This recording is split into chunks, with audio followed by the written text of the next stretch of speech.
I want you to, for a moment, think about playing a game of Monopoly. Except in this game, that combination of skill, talent, and luck that help earn you success in games as in life has been rendered irrelevant because this game's been rigged, and you've got the upper hand. You've got more money, more opportunities to move around the board, and more access to resources. And as you think about that experience, I want you to ask yourself, how might that experience of being a privileged player in a rigged game change the way that you think about yourself and regard that other player? So we ran a study on the UC Berkeley campus to look at exactly that question. We brought in more than 100 pairs of strangers into the lab, and with the flip of a coin, randomly assigned one of the two to be a rich player in a rigged game. They got 2 times as much money. When they passed go, they collected twice the salary, and they got to roll both dice instead of one, so they got to move around the board a lot more. And over the course of 15 minutes, we watched through hidden cameras what happened. And what I want to do today for the first time is show you a little bit of what we saw. You're going to have to pardon the sound quality in some cases because, again, these were hidden cameras. So we've provided subtitles. How many 500s did you have? Just one. Are you serious? Yeah. I have 3. I don't know why they gave me so much. Okay, so it was quickly apparent to players that something was up. One person clearly has a lot more money than the other person, and yet, as the game unfolded, we saw very notable differences and dramatic differences begin to emerge between the two players. The rich player started to move around the board louder, literally smacking the board with their piece as he went around. We were more likely to see signs of dominance and nonverbal signs of displays of power and celebration among the rich players. All right, we had a bowl of pretzels positioned off to the side. It's on the bottom right corner there. That allowed us to watch participants' consummatory behavior. So we're just tracking how many pretzels participants eat. Are those pretzels a trick? I don't know. Okay, so no surprises. People are on to us. They wonder what that bowl of pretzels is doing there in the first place. One even asks, like you just saw, is that bowl of pretzels there as a trick? And yet, despite that, the power of the situation seems to inevitably dominate, and those rich players start to eat more pretzels. I want to try pretzels. I love pretzels.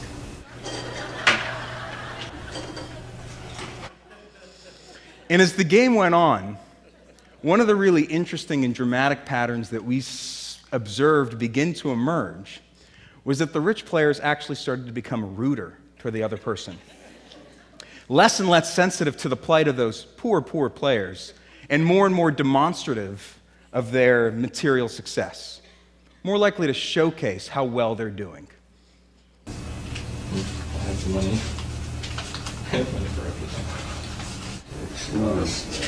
You owe me $24 before. Lose all your money soon. I don't buy it. I mean, I have so much money. I have so much money, it takes me forever. I'm gonna buy out this whole board. You're gonna run out of money soon. I'm pretty much untouchable at this point. Okay, and here's what I think was really interesting, is that at the end of the 15 minutes, we asked the players to talk about their experience during the game. And when the rich players talked about why they'd inevitably won in this rigged game of Monopoly,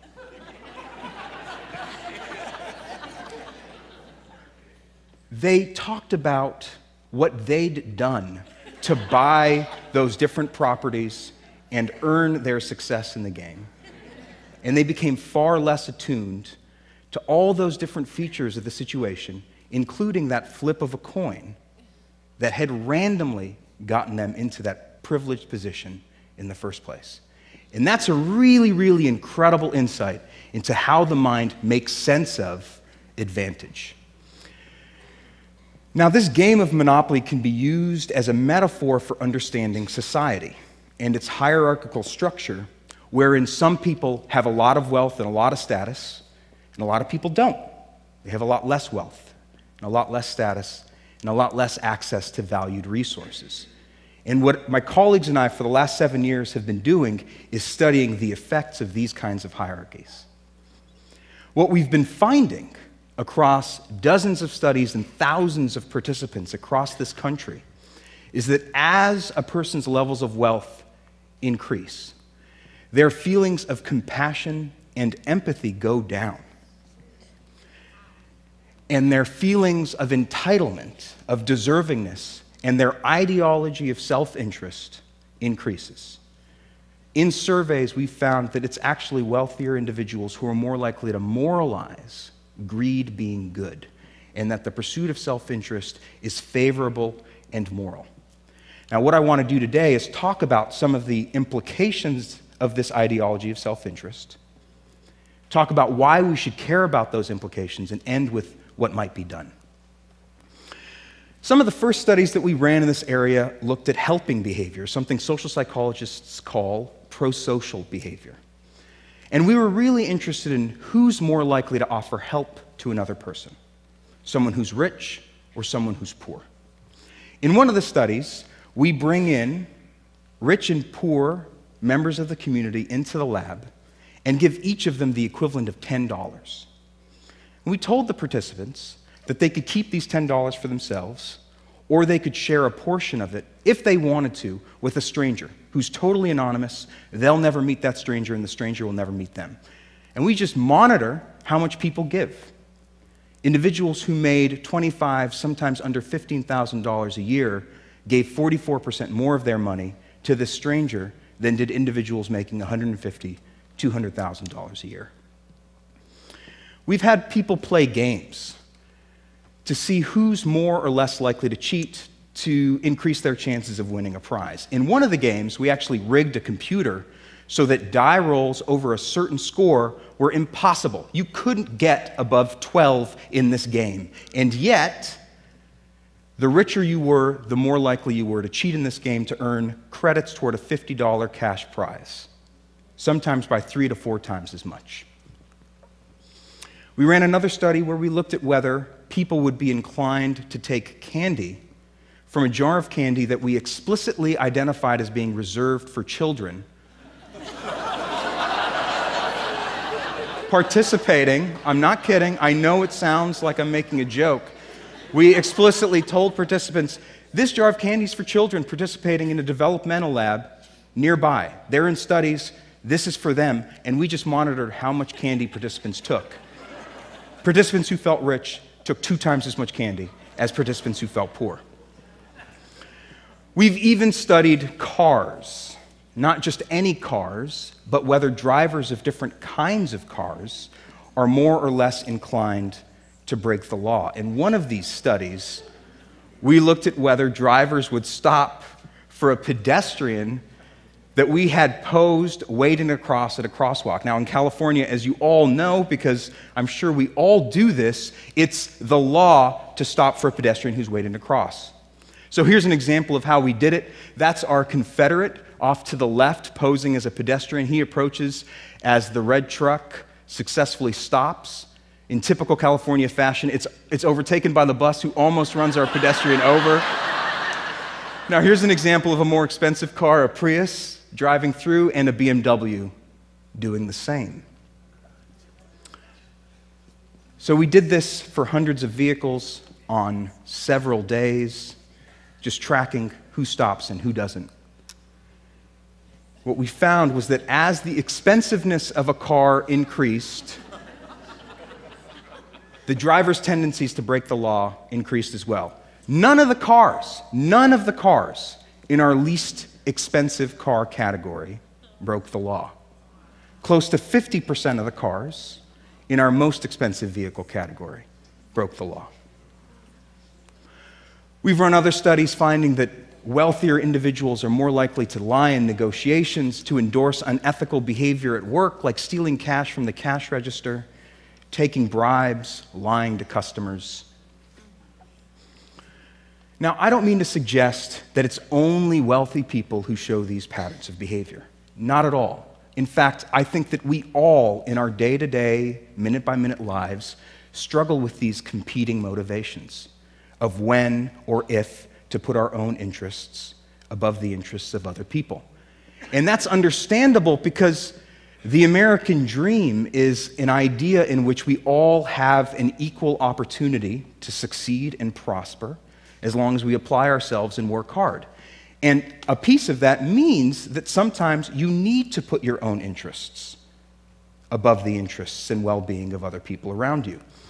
But what we're finding is that the wealthier you are, the more likely you are to pursue a vision of personal success, of achievement and accomplishment to the detriment of others around you. Here I've plotted for you the mean household income received by each fifth and top 5% of the population over the last 20 years. In 1993, the differences between the different quintiles of the population in terms of income are fairly egregious. It's not difficult to discern that there are differences. But over the last 20 years, that significant difference has become a Grand Canyon of sorts between those at the top and everyone else. In fact, the top 20% of our population own close to 90% of the total wealth in this country. We're at unprecedented levels of economic inequality. What that means is that wealth is not only becoming increasingly concentrated in the hands of a select group of individuals, but the American dream is becoming increasingly unattainable for an increasing majority of us. And if it's the case, as we've been finding, that the wealthier you are, the more entitled you feel to that wealth, and the more likely you are to prioritize your own interests above the interests of other people and be willing to do things to serve that self-interest, well, then there's no reason to think that those patterns will change. In fact, there's every reason to think that they'll only get worse. And that's what it would look like if things just stayed the same at the same linear rate over the next 20 years. Now, inequality, economic inequality, is something we should all be concerned about, not just because of those at the bottom of the social hierarchy, but because individuals in groups with lots of economic inequality do worse. Not just the people at the bottom, everyone. There's a lot of really compelling research coming out from top labs all over the world showcasing the range of things that are undermined as economic inequality gets worse. Social mobility, things we really care about, physical health, social trust, all go down as inequality goes up. Similarly, negative things in social collectives and societies. Things like obesity and violence, imprisonment and punishment are exacerbated as economic inequality increases. Again, these are outcomes not just experienced by a few, but that resound across all strata of society. Even people at the top experience these outcomes. So, what do we do? This cascade of self-perpetuating, pernicious, negative effects could seem like something that's spun out of control, and there's nothing we can do about it. Certainly nothing we as individuals could do. But in fact, we've been finding in our own laboratory research that small psychological interventions, small changes to people's values, small nudges in certain directions can restore levels of egalitarianism and empathy. For instance, reminding people of the benefits of cooperation or the advantages of community cause wealthier individuals to be just as egalitarian as poor people. In one study, we had people watch a brief video, just 46 seconds long, about childhood poverty that served as a reminder of the needs of others in the world around them. And after watching that, we looked at how willing people were to offer up their own time to a stranger presented to them in the lab who was in distress.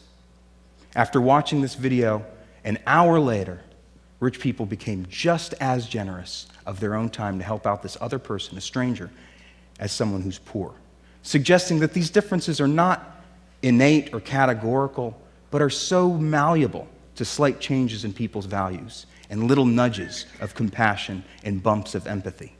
And beyond the walls of our lab, we're even beginning to see signs of change in society. Bill Gates, one of our nation's wealthiest individuals, in his Harvard commencement speech, talked about the problem facing society of inequality as being the most daunting challenge. and talked about what must be done to combat it, saying, humanity's greatest advances are not in its discoveries, but in how those discoveries are applied to reduce inequity.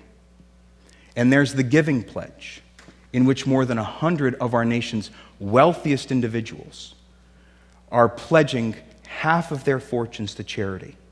And there's the emergence of dozens of grassroots movements, like We Are the 1%, the Resource Generation, or Wealth for Common Good, in which the most privileged members of the population, members of the 1% and elsewhere, people who are wealthy, are using their own economic resources, adults and youth alike. That's what's most striking to me.